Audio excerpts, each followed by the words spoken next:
Ini tidak perang dan bukan musuh. Sadis. Sadis. Hukuman apa yang pantas buat Sambo nih? Layak dihukum mati. Ini paket lengkap ini kejahatan. Paket lengkap.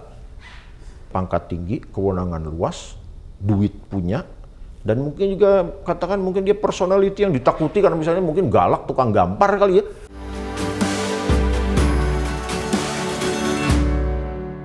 Assalamualaikum warahmatullahi wabarakatuh. Selamat datang di channel Abraham Samad Speak Up.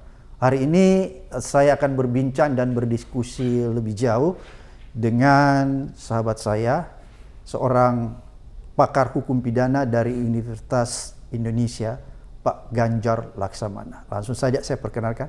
Assalamualaikum Bang. Waalaikumsalam Sehat Bang? wabarakatuh. Alhamdulillah. Saya lihat semakin kekar nih Bang. Ini berkat apa nih? Sepedahan terus. Sepedahan. Maret besok 16 tahun genap bersepeda. Pak Ganjar, ini kita ngomong-ngomong sedikit yang ringan-ringan tapi tetap tajam. Gimana pandangan Bang Ganjar melihat proses jalannya persidangan kasus pembunuhan terhadap Brigadir Yosua dengan terdakwa Sambo dan kawan-kawan? Ada yang unik, aneh, dan tidak pantas. Sejak awal kasus ini mulai ramai, saya sudah memprediksi di beberapa kesempatan diskusi atau di media massa. Saya udah bilang ini nanti sidangnya akan seru atau dibikin seru dan bertele-tele, dan akan makin tampak upaya para pelaku, terutama Pak FS, bagaimana berbelit-belit. Jadi beberapa sidang itu sejauh penilaian saya ya, walaupun saya tidak mengikuti semua persidangan, beberapa sidang itu seperti mubazir, ya, satu pemeriksaan yang tidak perlu, gitu ya. Dan beberapa upaya dari terdakwa maupun pengacaranya juga saya pikir saya nggak paham nih arahnya mau kemana ya, gitu. Jadi seharusnya bisa lebih terarah, bukan lebih sederhana ya, tapi lebih terarah, Lebih fokus ya? lebih fokus gitu. Karena ya beberapa poin ya, walaupun saya ngelihat begini, ini kan perang, kalau kita anggap perang ini berhadapan antara jaksa penuntut umum yang dibebani kewajiban pembuktian dengan terdakwa dan pengacaranya, gitu ya. Tapi di beberapa bagian nih kok sepertinya satu, pembuktian jaksanya juga ada hal-hal yang yang tidak maksimal atau membiarkan ruang perdebatan. Nah, di sisi lain terdakwa dan pengacara, ya kalau saya pribadi sih begini, wajar, walaupun wajar itu bukan berarti benar ya, wajar, namanya terdakwa pasti melakukan segala upaya untuk melepaskan diri dari tanggung jawab hukum, apalagi dari pemidanaan, wajar. Itu cuma kan ini masalahnya terdakwa ini kan dibantu oleh tim penasihat hukum yang seharusnya bisa memagari ya, atau mengangkat poin-poin yang kira-kira memang penting untuk misalnya membebaskan atau setidaknya meringankan hukuman. Tuh, jadi saya sampai bilang ya, ini persidangan ini sebagaimana pelaku utamanya ya, Sambo ini sampai bosan, saya bilang. Ini persidangan sampai bosan, saya bilang. Bahkan terus terang aja beberapa media itu mengundang untuk bahas, saya bilang, aduh enggak dulu gitu. Karena 2 minggu, 3 minggu persidangan ini saya lepas dari perhatian.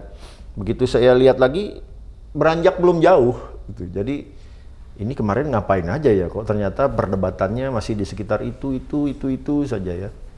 Dan yang unik lagi, para terdakwa dan terutama penasihat hukum ini seperti saling tunjuk ya pembelaannya. Ini pembelaan yang menurut saya, kalau kata anak sekarang tuh nggak banget ini pembelaannya ya. Yang saya bilang ini, seburuk-buruk pembelaan adalah ketika kita menyatakan orang lain melakukan perbuatan yang sama atau kesalahan yang sama. Jadi itu bukan upaya pembelaan yang baik. Itu mau nyeret-nyeret orang gitu. Kalau nyeret-nyeret orang artinya kan sebetulnya gini, iya saya pelaku tapi kan nggak sendirian, kamu juga gitu. Nah, itu kan menurut saya itu bukan upaya pembelaan gitu. Kalau pembelaan itu harusnya bagaimana Bung Ganjar? Menurut saya begini, dua sebetulnya poin pembelaan. Satu, mematahkan dalil, dua, mementahkan fakta. Ya. Oke. Makanya dalam banyak kesempatan, misalnya kalau saya katakanlah ada tersangka, terdakwa, termasuk juga penuntut umum, penyidik ngajak diskusi kasus, ya, itu kalau saya gini, mari kita pahami pasal yang akan diancamkan. Satu. Kedua, unsurnya apa? Ketiga, dari unsur-unsur itu apa yang harus dibuktikan? Keempat, karena sudah tahu apa yang harus dibuktikan, alat buktinya apa? Ya, yang paling maksimal sehingga tidak ada ruang perdebatan, gitu kan? Jadi misalnya gini, hukum, apalagi hukum pidana, ya, itu kan logis sistematis, Mas Ahmad. Misalnya gini, kalau kita bicara pasal pembunuhan 338, 340, pembunuhan itu kan nyawa melayang. Maka orang hanya bisa diancam pidana pembunuhan kalau memang ada yang nyawanya melayang alias mati. Mati harus dibuktikan dengan adanya mayat, kan gitu. Tuh. Jadi tidak mungkin kita bicara pasal pembunuhan kalau mayatnya nggak ada. Ya. Maka di kasus ini kan gini, ada orang mati, ada. Mayatnya ada, jelas. Gitu ya. Yosua. TKP jelas. Ya kan? Orang-orang yang pada saat peristiwa ada di situ semua. Ya, jelas siapa-siapa. Walaupun saling bantah mengenai peran, tapi tidak ada yang membantah mengenai keberadaan.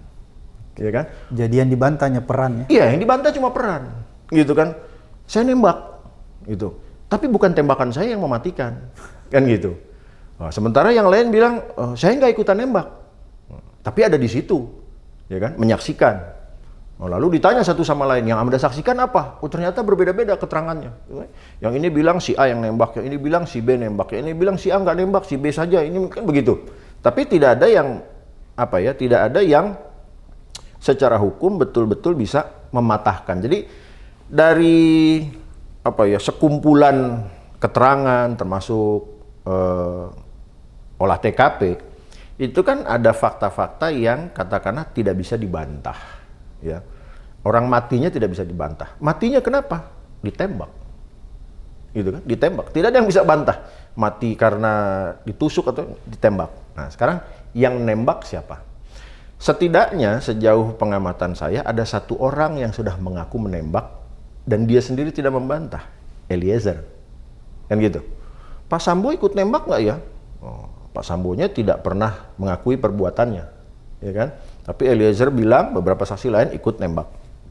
Nah, maka kan gini, kalau kita bicara hukum, pembunuhan sudah pasti ada ini 338. Direncanakan atau tidak? Kan gitu. Apa sih berencana itu? Yang paling sederhana, teori mengenai perencanaan itu kan bilang begini, bahwa yang dimaksud dengan rencana adalah gitu, ada waktu bagi pelaku untuk berpikir dengan tenang, membayangkan, mempersiapkan hal-hal yang perlu dilakukan supaya tujuan jahatnya tercapai alias sempurna. Ada waktu berpikir dengan tenang. Ya. Seberapa panjang waktunya? Hukum tidak mengatur panjang pendeknya. Ya, tapi ada waktu untuk berpikir dengan tenang sekejap saja. Yang sekejap itu harusnya dia lapor. Dia tidak lapor, malah mengeksekusi sendiri. Itu sudah perencanaan. Beda dengan pembunuhan biasa di 338 yang sifatnya spontan. Gitu kan, begitu dicolek, tusuk. Itu spontan, gitu kan. Walaupun orang akan mempertanyakan, kok nenteng-nenteng pisau sehari-hari, kan begitu. Ya. Tapi kan unsur berencana itu selain bahwa dia sudah menduga perbuatannya, dia sudah membayangkan, ya, ada waktu berpikir kan harusnya begini. Begitu dengar istrinya misalnya benar dilecehkan, saya mesti ngapain ya? Kan gitu. Lapor polisi deh. Ya. Oh, tapi buktinya sulit, nanti nama baik istri, nama baik saya makin tercemarkan. Nah, tapi kan dia penegak hukum. Gitu kan? Masa dia nggak percaya dengan pekerjaannya sendiri? Kan gitu. Apalagi dengan jabatan dan pangkatnya yang tinggi, kasarnya kalau dia mau rekayasa bahwa pelecehan perkosaan ini benar ada, kan menurut saya tidak sulit. Kan gitu. Atau yang paling konyol, dia minta tolong aja kepada teman jenderal lain, cobalah tolong tugaskan Joshua ini ke Papua lah. Biar dia mati ditembak di sana. Itu lebih kan halus. Iya, kalau mau kalau mau halus gitu, kalau mau halus. Tapi kan ini ternyata, jadi kata kuncinya gini sebetulnya, seandainya memang pelecehan atau perkosaan ini ada, kapan Pak Sambo dengernya? di Magelang, di situ. Gitu. Jadi kita mau lihat jeda waktu, adakah ruang waktu dari ketika dia mendengar sampai dia melakukan tindakan itu, gitu kan? 10 menit, 20 menit, 30 menit cukup menurut saya untuk adanya sebuah perencanaan, kan gitu. Jadi secara sederhana begini sebetulnya, sulit sekali membantah adanya pembunuhan berencana, sulit sekali membantah. Dari fakta itu tadi ada ruang waktu yang cukup, ya dia masuk ke sana. Apalagi gini, konon dia minta Ricky Rizal ya tembak, wah saya nggak kuat jenderal, gitu. Dari situ keluar, kalau gitu panggil si Anu. Itu kan ruang waktu yang sangat cukup, gitu kan?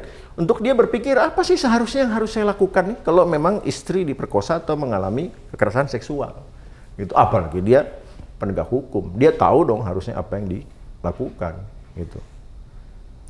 Jadi agak sulit ya kalau kita mengatakan bahwa ini tidak memenuhi unsur pasal 340. Sulit menurut saya. Sulit. Dan sejauh yang saya ikuti, rasanya kok tidak ada fakta yang bisa mementahkan bahwa ada ruang berpikir yang cukup.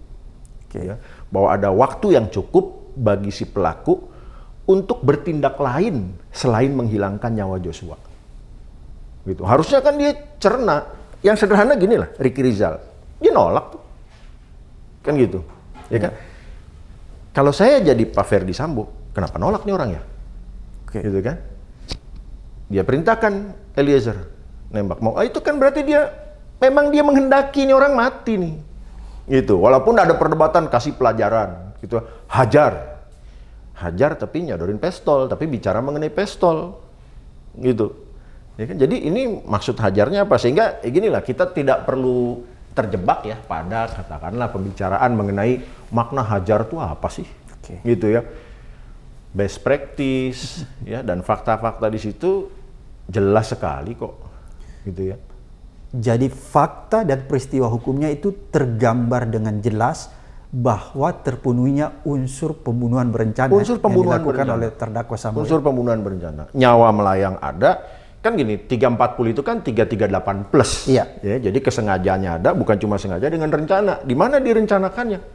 Gitu ya. Ya, dari serangkaian tindakan yang dia pilih, yang dia lakukan. Hingga sampai korbannya meninggal. Gitu. Itu sebuah perencanaan. Kan kita jangan terjebak pada perencanaan itu seakan-akan saya sama Pak Samad harus diskusi dulu, kita apa ini orang nih, kita matiin ini. Dan butuh waktu yang lama. Butuh waktu yang lama. Dan bahkan jangan-jangan diskusi 10 menit aja selesai. Selesai ya, ini kita bicara itu si Anu kita bunuh ya. Itu sudah cukup. Ya kan? Jadi bukan soal waktu ya? Bukan soal waktu. Ini memang gini, ruang waktu yang cukup. Nah, tapi hukum memang tidak pernah bicara cukup itu berapa? 2 hari, 2 jam, 2 menit, gitu kan. Ada waktu berpikir. Jadi kita bayangkan aja begini, kalau orang dalam posisi seperti itu, kira-kira apa reaksinya? Kan gitu. Mungkin ada yang merenung dulu. Ah, itu merenung itulah waktu untuk dia merencanakan sesuatu. Karena apa? Karena dia membayangkan siapa ini orang ya. Kan gitu. Ditusuk, ditembak, atau saya bacok, atau apa ya. Nah, itu sebuah perencanaan. Kan gitu. Dia membayangkan. Gitu ya, diapain nih. Dan mulai dia realisasikan. Ricky, tembak. Wah, saya nggak siap, nggak kuat, katanya kan gitu. Kalau gitu Eliezer, panggil Eliezer, mana? Gitu. Loh, itu ruang yang tergambarkan bahwa dia itu sudah punya pilihan untuk melakukan sesuatu pada Joshua. Ya, seandainya pun kita tidak mampu, pengadilan tidak mampu menyodorkan bahwa tujuannya ada menghilangkan nyawa, faktanya ada nyawa melayang. Lewat proses yang ruang waktunya cukup. Jadi kan nggak perlu berencana itu menyusun kesepakatan. Eliezer, kamu tembak ya sampai mati ya. Ini kita ya kuat. Ini nggak perlu begitu. Gitu. Itulah perencanaan. Ada waktu pelaku berpikir dengan termasuk Eliezer kan. Wah, nunggu perintah, hajar. Gitu. Gitu. Sehingga ya begini. Satu tindak pidana terjadi melibatkan lebih dari satu orang. Tidak perlu setiap orang melakukan perbuatan yang sama. Nggak perlu masing-masing nembak baru bisa diancam dengan pembunuhan gitu kan. Bisa aja yang nembak cuma satu, yang lain terlibat, yang lain bersepakat. Kan gitu. Gitu. Nah, itu sudah bersama-sama. Jadi pembunuhan berencananya ada, keterlibatan orang lain atau lebih dari satu orang pun ada. Gitu. Jadi ini jelas tergambar bahwa terjadi pembunuhan berencana yang Pembunuhan terpenuhi berencana. pasal 340 340. yang dilakukan oleh Sambo terhadap korban Yosua. Ya. Itu ya, tergambar begitu. Tergambar menurut saya. Jadi Tergambar. tidak dapat lagi dia mengelak ya dari Tidak dapat. Sulit sekali menurut saya. Jadi ya saya kan coba membayangkan seandainya saya jadi pengacara, apa ya poin pembelaan saya? Nggak nemu saya. Nggak nemu poin pembelaannya. Bukan cuma untuk menghindar dari pembunuhan, tapi juga pembunuhan berencana. Karena itu tadi, karena ada fakta ada yang mati, matinya ditembak, proses terjadinya penembakan, gitu ya. Kan butuh waktu tuh sekian lama dari panggil ini itu saya nggak tahu apa 10 menit apa 20 menit apa setengah jam gitu kan sampai akhirnya meninggal gitu kan. Dan begini, ini penting nggak penting ya, mati ditembak. Nah, berapa peluru masuk? Peluru mana yang mematikan? Ya, kan karena kalau saya tidak salah ada juga nih perdebatan mengenai itu. Jadi seakan-akan perlu dibuktikan tembakan siapa yang mematikan. Kan gitu. Menurut saya sih nggak penting tembakan siapa yang mematikan. Kalau bisa dibuktikan syukur. Tapi kan sudah pasti tembakan ini mematikan. Ya ditembak 3 kali kalau di paha, di tangan, darah ngucur terus ya mati juga kan, orang kehabisan darah kan gitu. Jadi bukan sesuatu yang penting sekali memastikan tembakan siapa yang mematikan, gitu kan. Kalaupun dibilang perlu memastikan berapa tembakan dan siapa saja yang melakukan penembakan. Ya, kalaupun tidak bisa dibuktikan siapa-siapa saja yang melakukan penembakan, cukup dibuktikan bahwa ada 1 orang yang menembak dan orangnya sudah mengaku Eliezer, dan ada orang lain yang berada di situ bersepakat tanda kutip atas perbuatan peristiwa di situ.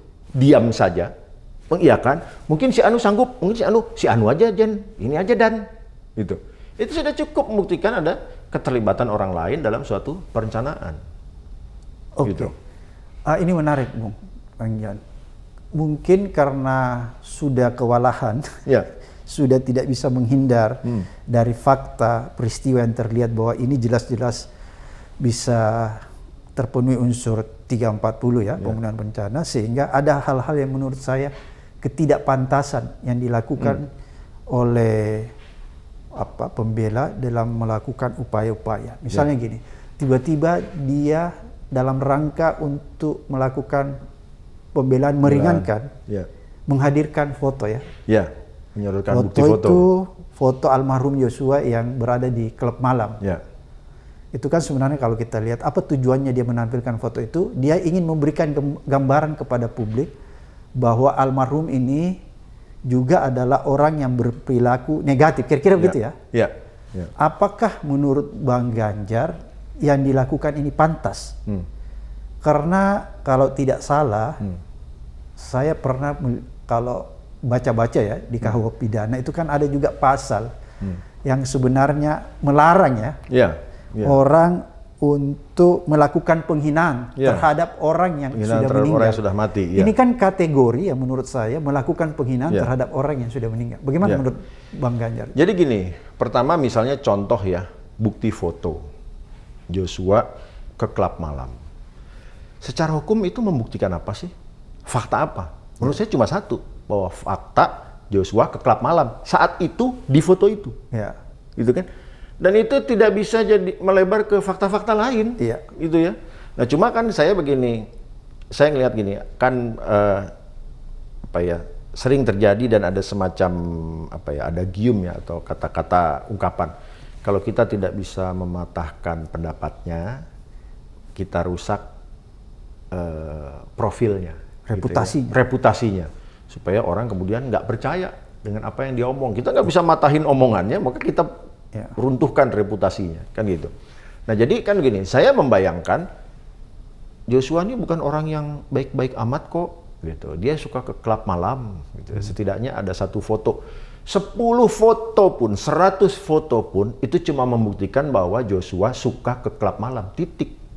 Bukan membuktikan, bukan kemudian meruntuhkan bahwa tidak terjadi pembunuhan berencana. Iya, tidak berencana, atau katakanlah mungkin juga gini, sedang mengarahkan pada mungkin loh orang ini melakukan pelecehan seksual atau perkosaan.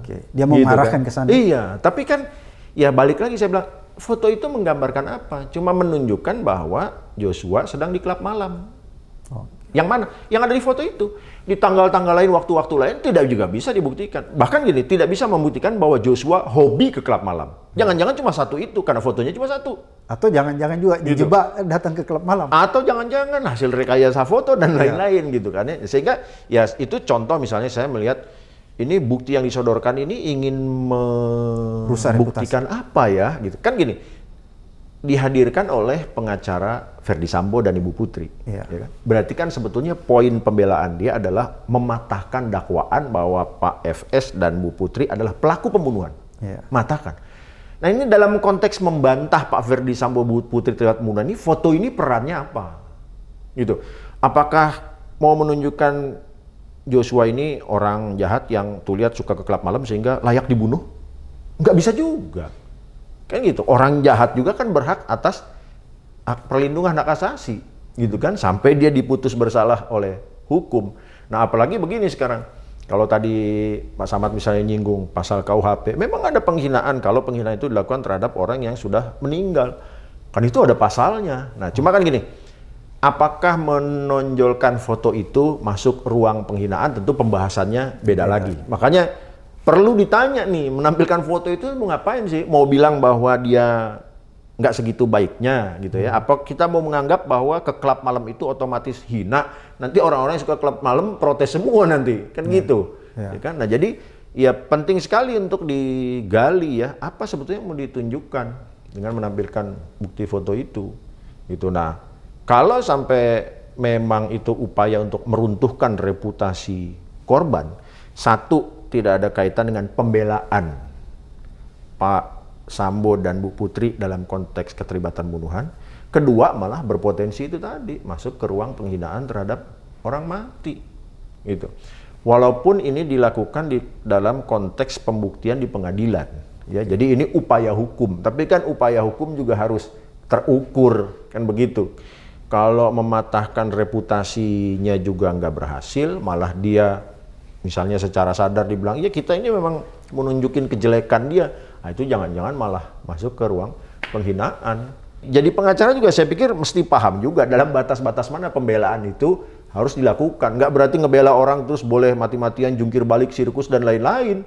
Kan ada batas-batasnya dan para advokat itu kan punya kode etik yang harus dijaga. Ya. Gitu. Ada code of conduct-nya? Ada code of conduct. Ya, kode etiknya ada. Dan itu sejauh yang saya ikuti ketat sekali karena kebetulan saya anggota kehormatan Peradi yang tugasnya memang memeriksa pelanggaran etik dari unsur akademik saya. Dan itu saya lihat kode etiknya sangat ketat kok, itu jelas sekali. Jadi jangan sampai pengacara menganggap bahwa dia boleh melakukan apa saja dalam rangka pembelaan, nggak bisa. Bisa terjadi kebablasan ya? Bisa jadi kebablasan dan banyak kebablasan. Cuma selama ini saya lihat hukum dan penegak hukum berbaik hati lah. Karena advokat ini kan dianggap kolega gitu ya. Jadi selalu bilang ini masih ditolerir? Masih ditolerir. Padahal sebenarnya kalau menurut kacamata Bang Ganjar sebagai anggota Dewan Kehormatan Pengacara, itu termasuk hal-hal yang sebenarnya sudah loss of control. Ya menurut saya tidak patut, lebih karena saya ini nggak mampu menilai itu arah pembuktiannya kemana gitu kan. Jadi saya juga apa sih kira-kira, makanya tadi di awal saya udah bilang, kalau saya ditunjuk jadi pengacara saya udah nggak tahu lagi mesti dari arah mana nih pembelaan saya lakukan gitu ya. Karena sejauh pengetahuan yang saya punya ini udah sulit nih gitu ya. Walaupun gini, mungkin saya mencoba pikir positif ya, tim pengacara masuk lalu melihat serangkaian fakta ada lubang-lubang yang bisa dimanfaatkan. Nah, cuma ya kalau saya nggak masuk, saya udah membayangkan saya nggak bakal nemu lubang ini. Gitu. Kalaupun nemu berat, kalaupun ada jangan-jangan nggak logis. Gitu kan. Kalau saya paksakan, saya diketawain orang nanti. Kan gitu. Kalau saya pribadi akan mengawal dengan tahap itu. Gitu kan. Wah nggak bisa nih saya paksakan. Ada nggak penjelasan yang logis gitu kan? Ada nggak dalil hukum? Kan enggak, makanya kan saya bilang gini, sungguh pun perkosaan itu ada. Perbuatan menghilangkan nyawa Joshua tetap tidak bisa dibenarkan. Ya, dengan atau tanpa rencana. Gitu. Makanya kan mulai nih, perintah jabatan. Gini, kalau kita kaitkan dengan Eliezer ya, tanpa bermaksud menghormati ya, atau mengabaikan Kan banyak yang simpati nih sama Eliezer, gitu ya. Ya, saya juga bersimpati. Cuma masalahnya simpati saya tidak cukup untuk mengubah cara pandang saya bahwa Eliezer ini bersalah kok. Gitu kan. Perintah jabatan dia nggak bisa tolak. Masa sih nggak bisa tolak? Buktinya Ricky Rizal nolak baik-baik aja tuh. Ya kan, kau tembak, oh nggak, oh saya nggak kuat jenderal.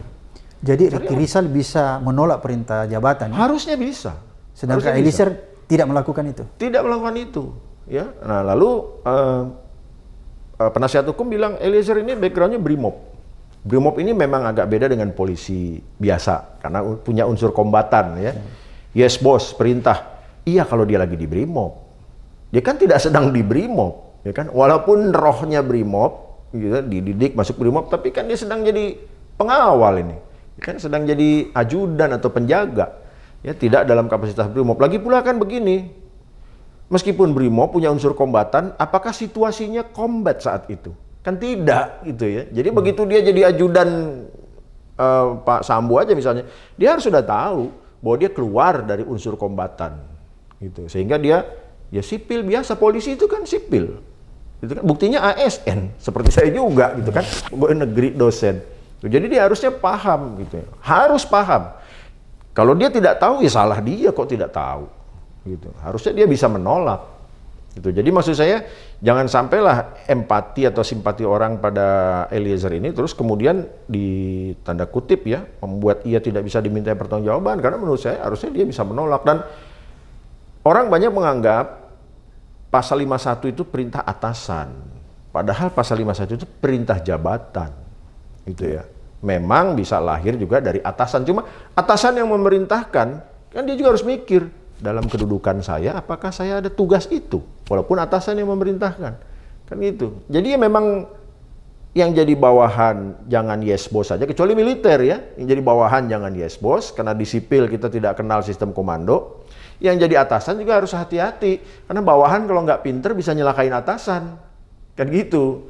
Jadi menurut saya Eliezer bisa menolak seharusnya. Dia tidak dalam posisi yang melaksanakan perintah jabatan. Nggak ada kok, apa dia nggak bisa mencerna? Kok nembak Joshua? Joshua kan teman gue nih hari-hari nih di rumah Pak Sambo. Kenapa mesti saya tembak ya? Gitu. Emang apa yang terjadi? Apalagi kalau dia nggak tahu kenapa harus nembak, kan gitu. Oh, saya nggak tahu, tiba-tiba disuruh nembak. Gitu. Jadi keterlibatan Eliezer di situ menurut saya ya secara sadar dia melibatkan diri dalam sebuah perencanaan.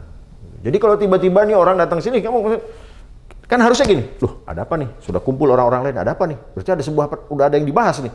Terus tiba-tiba saya dilibatkan untuk ikut mengeksekusi. Berarti kan dia secara sadar melibatkan diri pada sebuah perencanaan. Dan itu yang terjadi ya? Dan itu yang terjadi. Gitu. Ntar lu ada apa nih? Tolong jelasin dulu nih. Tembak, iya ntar dulu ada apa nih? Kan gitu. Iya saya tembak, tapi ada apa nih? Gitu kan. Jadi kan ya harus itu dilakukan. Itu nggak boleh pura-pura bego gitu kan. Apalagi bego beneran gitu, nggak bisa juga menghilangkan tanggung jawab pidananya. Gitu. Jadi orang bilang kan dia tidak terlibat perencanaan. Loh, terlibat perencanaan itu bukan berarti dia harus ikut dalam pembicaraan, duduk bareng, musyawarah, mufakat, sepakat, tembak. Enggak.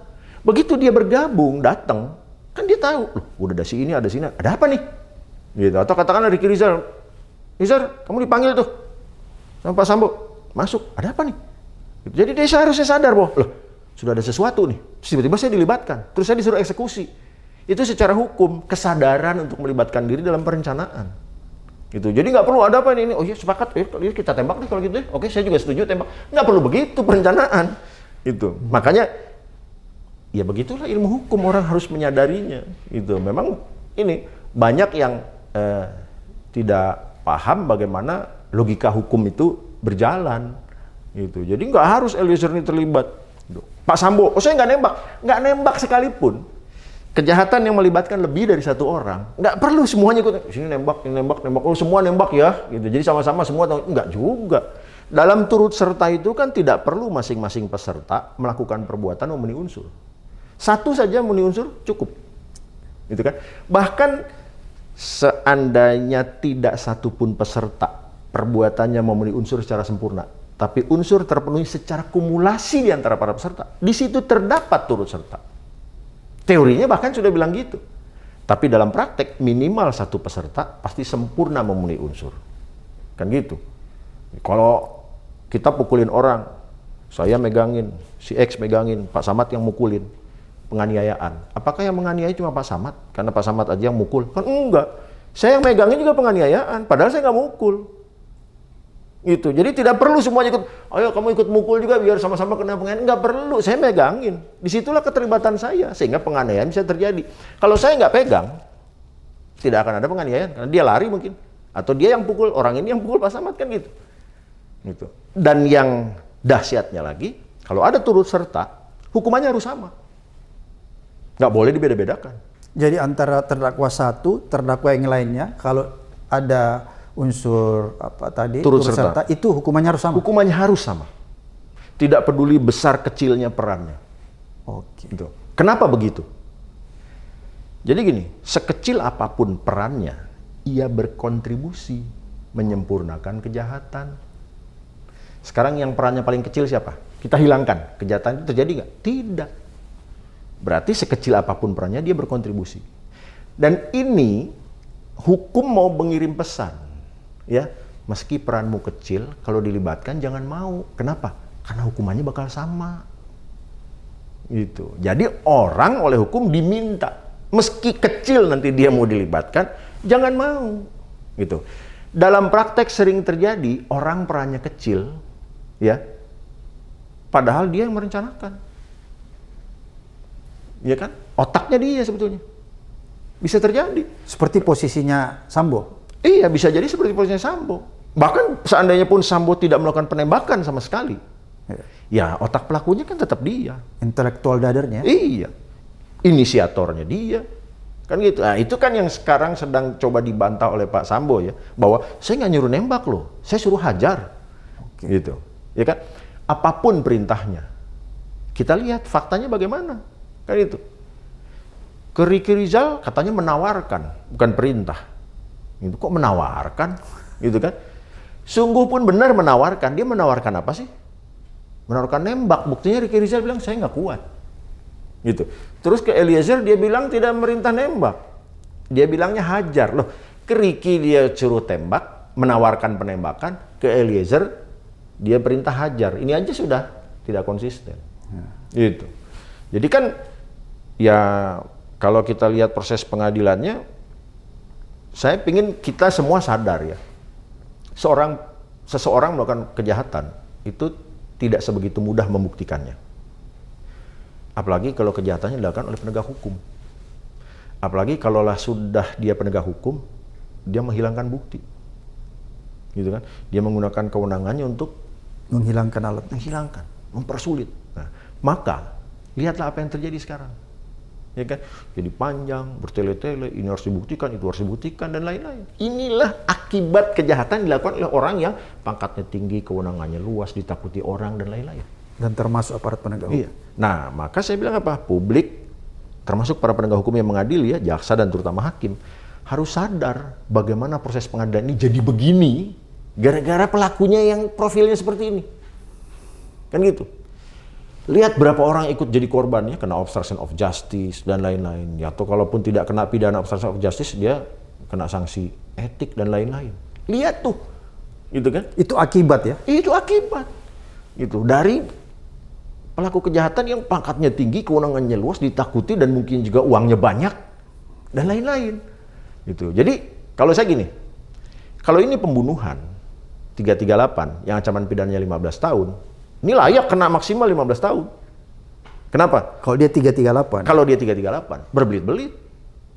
Gitu kan? Gitu. Kalau nggak berbelit-belit, dia mengakui, ya katakanlah mungkin 10 tahun, 7 tahun. Ini berbelit-belit. Gitu kan? Nah sekarang kalau 340, kan saya tadi bilang, menurut saya sih perencanaannya terpenuhi nih. Ya. 340 kan pilihannya bisa mati atau seumur hidup. Gitu ya. Atau 20 tahun. Ya. Nah sekarang kalau dia terbukti pembunuhan berencana, menghilangkan bukti pula, berbelit-belit pula, gitu ya, lempar sana lempar sini, seret sana seret sini pula, ini sih nggak aneh kalau hukumannya maksimal nih, gitu, mati atau mungkin ya terlepas dari perdebatan pro kontra pidana mati, ini seumur hidup nih, gitu. Jadi kalau menurut kacamata Bang Ganjar Ya. sebagai pakar hukum pidana, ini sudah jelas ya sebenarnya. Kalau 340 menurut saya sudah jelas, gitu ya. Jadi Dan sudah jelas juga peran Sambo. Sudah jelas peran Sambo. Ya. Kan gini, dialah yang punya kepentingan atas peristiwa hilangnya nyawa. Kan gitu. Kalau dia bilang, saya nggak menghendaki nyawa Joshua hilang kok, saya cuma mau ngasih pelajaran. Dia perintahkan semua, singkirkan pistol, singkirkan semua alat yang bisa mengakibatkan mati. Suruh berantem aja 1 lawan 1. Atau ikat kita gebukin. Kan gitu. Tapi kan faktanya di TKP, ya ada yang dia tawarkan untuk nembak, ada yang dia perintahkan hajar, ada alat yang namanya pistol yang patut diduga kalau digunakan mengakibatkan mati. Kan gitu. Tuh, jadi justru begini, seandainya kita berpegang pada perintahnya hajar, kan gitu. Hajar apa yang dimaksud? Dia yang harus membuktikan apa hajar. Kalau kita kan cukup berpegang, iya Anda perintahnya hajar, orangnya mati. Gimana Anda mau bantah bahwa perintah Anda adalah menghilangkan nyawa? Kan gitu. Faktanya mati. Matinya dia apa? Ditembak. Gitu. Oh saya nggak perintah nembak, tapi ke Ricky Rizal Anda menawarkan tembak. Gitu. Maka kan sulit jadinya. Oh ke Eliezer bukan perintah tembak, perintahnya hajar. Gitu. Hajar sambil Eliezernya sudah pegang pistol lagi. Kan gitu. Kalau Eliezernya nggak pegang pistol, hajar. Oh, mungkin digebuk kan gitu. Udah pegang pistol, hajar. Gitu. Kan proses itu harus kita lihat gitu ya. Kasih pistol, hajar. Dengan kalau tidak dikasih pistol, hajar. Gitu. Atau hajar, kasih pistol, baru tembak. Gitu. Dengan kalau hajar, kasih busur panah, gitu. Hajar, kasih pisau, apalagi, gitu. Mereka kan perintahnya jelas sebetulnya. Dengan alat yang ada di tangan, dengan benda-benda yang ada di situ, bukti-bukti, kan cukup. Memang kalau mau sempurna, kita perlu lihat satu persatu. Tembakan mana yang mematikan, kalau bisa dibuktikan, lebih baik. Tapi faktanya ada orang mati ditembak. Itu aja. Penembaknya sudah ngaku, iya saya nembak. 3 atau 4 kali kan dia bilang itu kata Eliezer. 3 atau 4 kali. Gitu.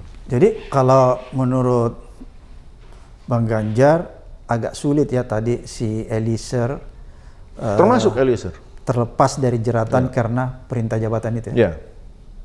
Tetap perannya tergambar. Perintah jabatan tidak bisa diterima. Menurut saya pasal 51 ayat 1 maupun ayat 2 ya, perintah jabatan yang sah maupun perintah jabatan yang tidak sah yang dilakukan atas dasar itikat baik. Atas dasar itikat baik apa yang dia harus bayangkan itu diperintahkan nembak kok. Masa menghilangkan nyawa? Kan Eliezer tidak dalam situasi di mana dia harus menduga ini orang layak ditembak. Itu.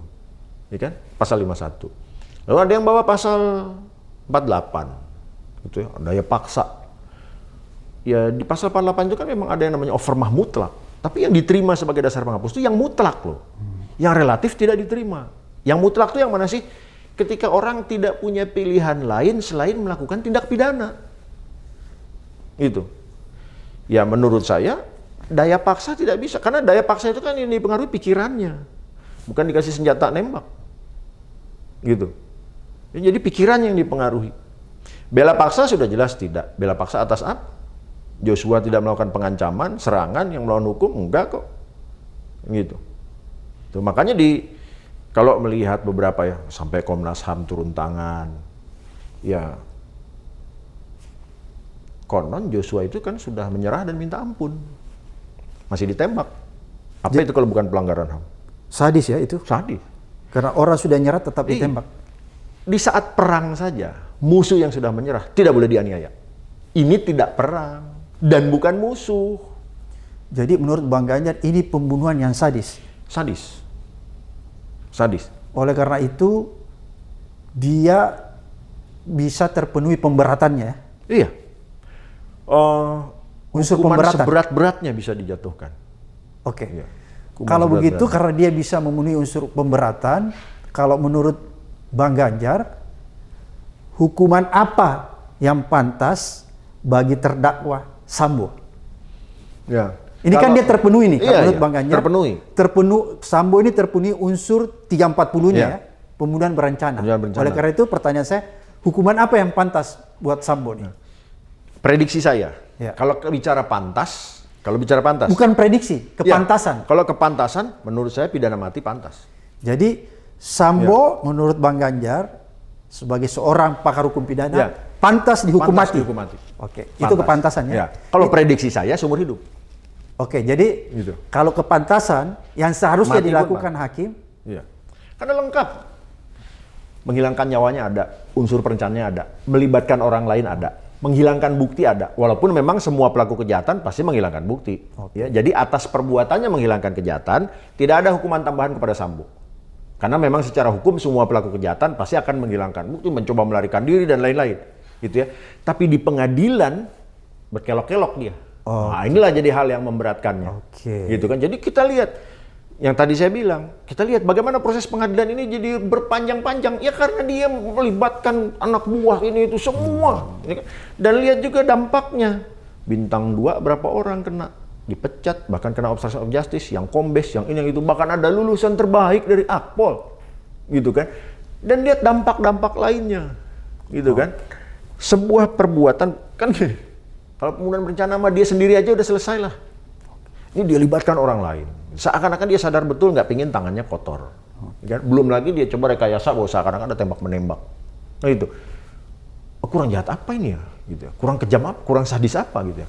Kurang dahsyat apa? Sampai semua dilakukan. Ya kan? Olah TKP pun terganggu. Ya, dengan ya, kan mungkin dia nggak usah perintah, dia diri di situ aja. Siapa yang berani? Kadif Propam pula. Gitu. Jadi ini kalau bahasa saya ini mungkin ini paket lengkap ini kejahatan.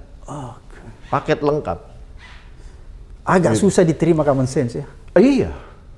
Kok dahsyat bener ya. Walaupun gini, saya mencoba memahami bahwa semua pelaku kejahatan pasti mencoba menghilangkan bukti. Tapi lihat bagaimana dengan kedudukan, ini tadi saya bilang ya, pangkat tinggi, kewenangan luas, duit punya, dan mungkin juga katakan mungkin dia personality yang ditakuti karena misalnya mungkin galak, tukang gampar kali ya. Gitu. Jadi semua orang itu, walaupun saya tetap bilang ini ya, itu semua yang terlibat di TKP itu salah juga, olah TKP salah juga. Gitu. Harusnya kan kalau profesional begitu datang pembunuhan di lokasi rumah Pak Ferdi Sambo, Pak, Bapak minggir lu, kami mau olah TKP. Begitu dia nggak suruh minggir, nggak profesional. Udahlah nggak suruh minggir, diperintah-perintah, ini tolong dibersihin, ini hapus. Wah ini bukan nggak profesional lagi, ini tindak pidana nih, obstruction of justice. Oke, Bang Ganjar, ini sudah di ujung. Berarti menurut Bang Ganjar sebagai ahli hukum pidana, bahwa kasus ini pantas dan Bang Ganjar setuju hukuman mati. Layak dihukum mati. Nah, cuma memang jadi agak membingungkan atau publik akan bereaksi apa? Kan saya bilang tadi ya, dalam turut serta itu hukumannya harus sama. Oke. Gitu. Jadi semuanya. Nah, di pembunuhan berencananya, ya. Oke. Gitu. Tapi Pak Ferdi Sambo ini kan ada hal-hal yang memberatkan tadi itu. Oke. Gitu ya. Dia bisa agak berbeda sedikit karena ada hal yang memberatkan. Nah, makanya dia yang harus maksimal hukuman. Karena saya mikir gini, ini kalau Eliezer, Kuat Ma'ruf, Ricky Rizal dihukum mati juga, pasti publik bereaksi. Iya. Nggak adil. Tapi gini, bukan begitu cara melihat keadilan. Oke. Polisi mau baru kayak mau lama kayak begitu dia dilantik jadi polisi, tanggung jawabnya besar. Mau muda kayak mau tua kayak begitu dilantik lulus jadi polisi, tanggung jawabnya besar. Gitu. Nah, orang harus sadar tanggung jawabnya besar. Gitu. Resikonya besar termasuk yang kayak begini. Gitu. Oke, Bang Ganjar. Ya. Terima kasih atas penjelasan yang cukup mengedukasi kita semua dan masyarakat Indonesia. Jadi orang betul-betul paham jalannya sidang ini dan menempatkan penilaian terhadap kasus ini secara objektif. Ya. Ya, karena kita khawatir kalau kita tidak memberikan pencerahan, masyarakat nanti terbawa dengan penilaian subjektif. Ya. Terima kasih sekali lagi, terima kasih Bang Ganjar sudah memberikan edukasi yang luar biasa. Mudah-mudahan bermanfaat. Penonton channel Abraham Samad Speak Up, kita ketemu di episode berikutnya.